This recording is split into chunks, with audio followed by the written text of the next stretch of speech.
Kak panas.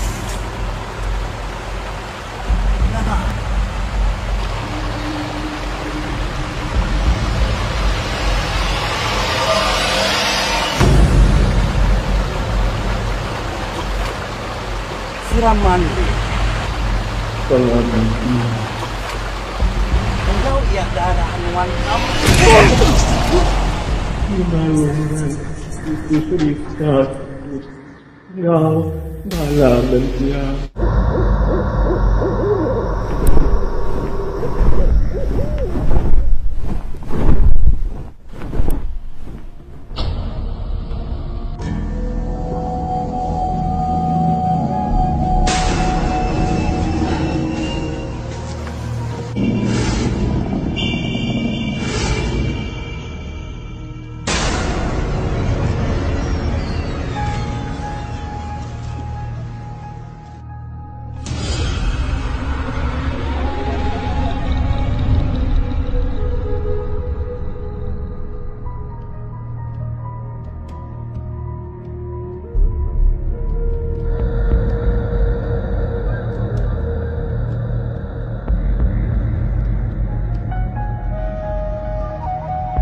Hidup nyentuh kebeban diri aku tu semulai kau ya.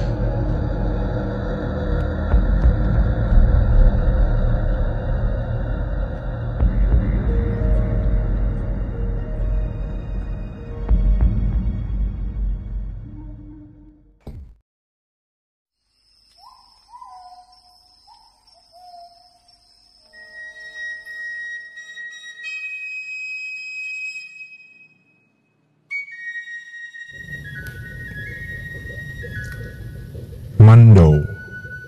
Mandau adalah senjata tajam jenis parang berasal dari kebudayaan Dayak di Kalimantan. Mandau termasuk salah satu senjata tradisional Indonesia.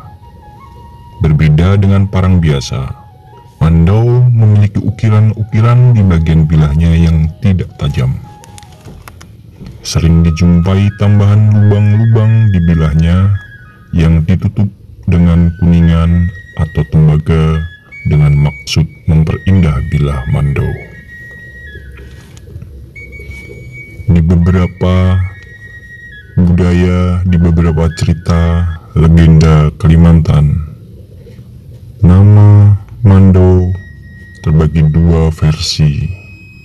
Versi pertama, mandau, ejaan Indonesia mandau, adalah ejaan yang salah. Berasal dari bahasa Dayak Kalimantan Tengah, yaitu asal kata man, yaitu singkatan dari kata kuman, yang berarti makan, dan dibentuk dari kata du, yaitu singkatan dari kata dohong, yakni pisau belati khas Kalimantan Tengah. Jadi secara harfiah, mandau berarti makan dohong. Maksudnya adalah karena sejak senjata mandau menjadi populer di Kalimantan Tengah, dohong yang merupakan senjata pisau terawal milik Dayak Ngaju Kalteng menjadi kalah populer atau tergerus kalah oleh mandau. Kekalahan populer dohong tersebut menyebabkan sebutan untuk jenis parang yang mengalahinya kemudian disebut mandau. Menurut cerita versi lain, mandau dikenal sebagai senjata khas suku Dayak yang hidup di Pulau Kalimantan ini, secara khusus mempunyai sebutan Abang Birang Bitang Punu Ayun, kalau menjadi sebutan bagi mandau yang dikenal pada masyarakat Dayak di daerah Barito. Cerita mandau berasal dari kata mandau, nama seorang yang datang ke Pulau Kalimantan, yaitu dari suku kuno Cina, Nam Man atau Barbar Selatan. Mandau ada seseorang yang pertama membuat bentuk senjata pedang yang menyerupai bentuk bilah pedang atau parang. Mandau datang ke Pulau Kalimantan bersama para tawanan perang bangsa barbar selatan. Ada laki-laki dan perempuan. Kemudian mereka dipekerjakan menjadi budak dan mengabdi kepada Mandau. Mandau datang ke Kalimantan untuk mencari hasil alam. Dia berkeliling ke sungai-sungai dan membentuk kelompok-kelompok dari tempat satu dan tempat lainnya. Tubuh-tubuh mereka ditandai dengan ukiran-ukiran tato, agar mereka mengenal setiap kelompok klan yang mereka temui. Mandau terkenal kejam dan ahli dalam peperangan. Kelompok klan mereka melawan bangsa-bangsa lain yang datang ke Pulau Kalimantan, termasuk bangsa Melayu dan bangsa Austronesia. Karena seringnya peperangan antara klan dan bangsa-bangsa yang datang ke Pulau Kalimantan, Mandau menjadi terkenal dengan bilah senjatanya yang tajam dan suka memenggal kepala musuh-musuhnya, atau adat pangayuan. Hingga para bangsa lainnya tidak berani memasuki daerah mereka. Hingga sampai dengan sekarang, Mandau menjadi sebutan nama sebuah senjata adat asli Pulau Kalimantan. Orang-orang dahulu jika membuat senjata, menamakan senjata mereka dengan sebutan senjata Mandau, yang sakti seperti leluhur mereka, Mandau, yang membawa adat pengayauan atau pemenggalan kepala musuh. Pada dasarnya, sebilah Mandau terdiri dari 3 bagian, yaitu hulu atau pulang, atau pegangan, sarung atau puntang, dan bilah. Bilah Mandau terbuat dari lempengan besi mantike, terbentuk panjang sekitar 70 cm, berujung lancip dengan ukuran lebar yang berbeda antara sisi runcing dan pengailnya. Lempeng besi ditempa hingga berbentuk pipih panjang seperti parang dan berujung runcing, menyerupai paruh. Bagian atasnya berlekuk datar. Salah satu sisi mata bilahnya diasah tajam, sedangkan sisi lainnya dibiarkan sedikit tebal dan tumpul. Ada beberapa jenis bahan yang dapat digunakan untuk membuat Mandau, yaitu besi muntalat, besi mantike, dan besi baja yang diambil dari per mobil, bilah gergaji mesin, cakram kendaraan, dan lain sebagainya. Konon, Mandau yang paling baik mutunya adalah yang dibuat dari batu gunung yang dilebur khusus, sehingga besinya sangat kuat dan tajam, serta hiasannya diberi sentuhan emas, perak, atau tembaga. Mandau jenis ini hanya dibuat oleh orang-orang tertentu. Pembuatan bilah Mandau diawali dengan membuat bara api di dalam sebuah tungku untuk memulai besi. Kayu yang digunakan untuk membuat bara api adalah kayu ulin.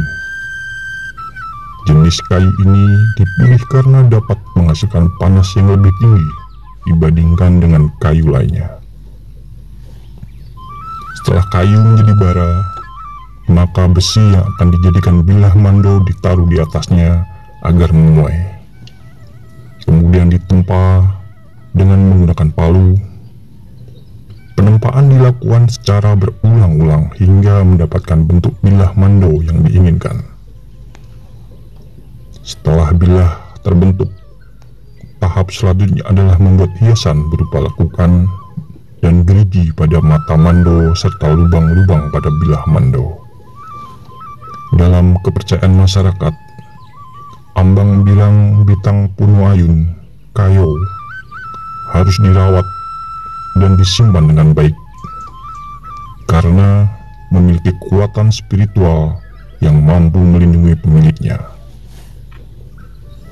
Gagang atau Hulmando. Gagang ini terbuat dari tanduk rusa, kerbau, atau kayu pilihan yang diukir menyerupai kepala burung. Seluruh permukaan gagangnya diukir dengan berbagai motif seperti kepala naga, paruh burung, pilin, dan kait.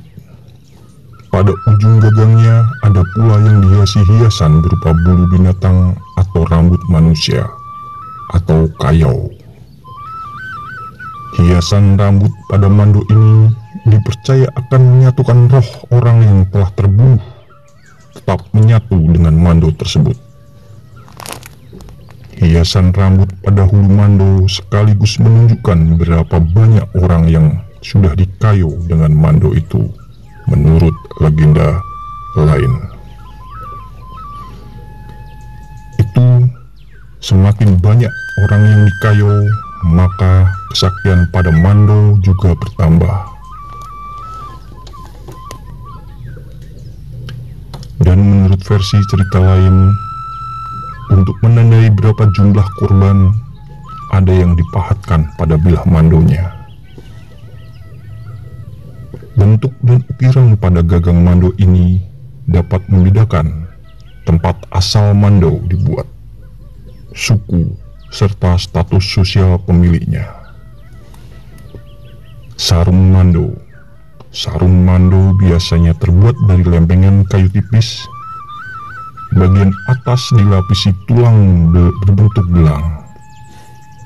Bagian tengah dan bawah dililit dengan anyaman rotan. Sebagai penguat apitan, sebagai hiasan, biasanya ditempatkan bulu burung balang, burung tanyaku, atau manik-manik. Dan terkadang juga diselipkan jimat. Selain itu, Mando juga dilengkapi dengan sebilah pisau kecil yang bersarung kulit atau dari kulit kayu yang diikat menempel pada sisi sarung dan tali pinggang dari anyaman rotan atau langgai puai. Fungsi dari langgai puai ini adalah untuk menghaluskan, membersihkan, atau menyerut benda-benda tertentu. Saat ini fungsi Mando sudah berubah, yaitu sebagai benda seni dan budaya, cindera mata, barang koleksi, serta senjata untuk berburu.